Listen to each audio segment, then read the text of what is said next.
Here was a man now who was, preparing for the biggest bodybuilding show of his life, and he didn't have any income coming in. I don't know, at least in my mind, a better underdog story than this man. I mean, here he is, a man who grew up with no parents, went from foster home to foster home, had to fend for himself in a very, difficult world, had no parental guidance, had no parental leadership, really had no one advising him on how to be a man or a person in society, in regular society. And here he was now, one of the top bodybuilders in the world, and he's still struggling with these same demons, so to speak, while other bodybuilders, out there, all the competitors seem to be living in the lap of luxury, with high-paying contracts, high-paying magazine contracts. And what struck me as being even more unusual is that Kai wasn't sad over it, that he wasn't bitching about it, that he wasn't complaining about it, and he was kind of happy in a sense to be doing what he loved the most, and glad in a sense to be given the chance to do it, even given the Spartan conditions that he found himself in.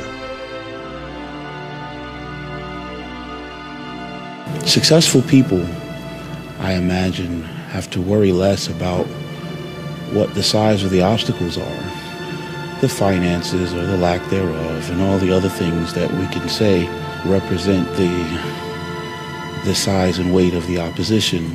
And what the successful person is going to aim to do, and what all of us that would like to be successful would probably want to adopt as a part of our philosophy, would be to worry less about the obstacles and fix our thoughts on the goal. Did you feel you was going to win this show coming in here tonight? Yes.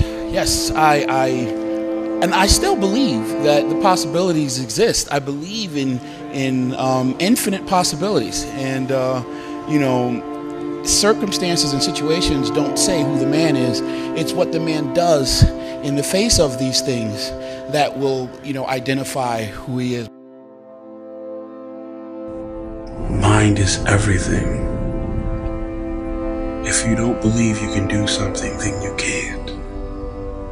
If you believe that your father was a bum and he left you, or your mother wasn't any good, if you believe that your upbringing was substandard and therefore you have to walk around as a refugee from that crisis situation for the rest of your life, forever bearing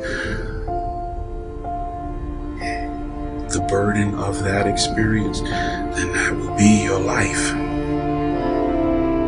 It's like you have to save your own life. Nobody's going to be able to save it for you. So we have to do what we have to do, no matter what it is. In the journey of getting in shape, it's a long run, right? The person who's standing at the end with their hand raised isn't the person with all the genetics. It isn't the person with the most potential. It's the person that has the greatest perseverance, that's always willing to get out. The difference between a champion and a loser is that they both fail. It's that the loser allows the failure to stand for life. With a champion, even though he gets knocked on his ass, finds the fortitude to stand back up, reface that endeavor until it becomes his favorite, until he wins. That's the difference. Champions get back up and do it again. And the difference between someone that's successful here or someone's a spectator here is that a person that's successful, they believe in themselves so much, and their belief overrides any crowd's disbelief. What does that mean to you, this victory? It means everything. It means everything. It means you were right.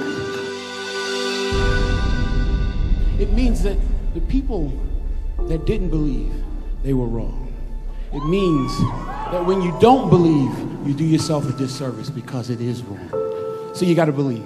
You got to believe in what you want to do. You got to believe in what you want to get accomplished, and believe that somehow, somewhere within yourself and in the universe around you, there are tools and resources that will be of aid and help the man that really wants to get it done.